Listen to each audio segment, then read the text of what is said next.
Hello everyone, good morning. আজকে আবার তোমাদের সামনে চলে আসলাম what I eat in a day 9 নিয়ে।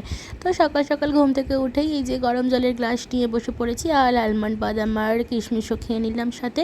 তো তারপরে চলে আসলো আমার এনার্জি ড্রিঙ্ক, যেটা হচ্ছে কাওয়া। এটা কিন্তু কাশ্মীরি কাওয়া না, আমার হোমমেড কাওয়া।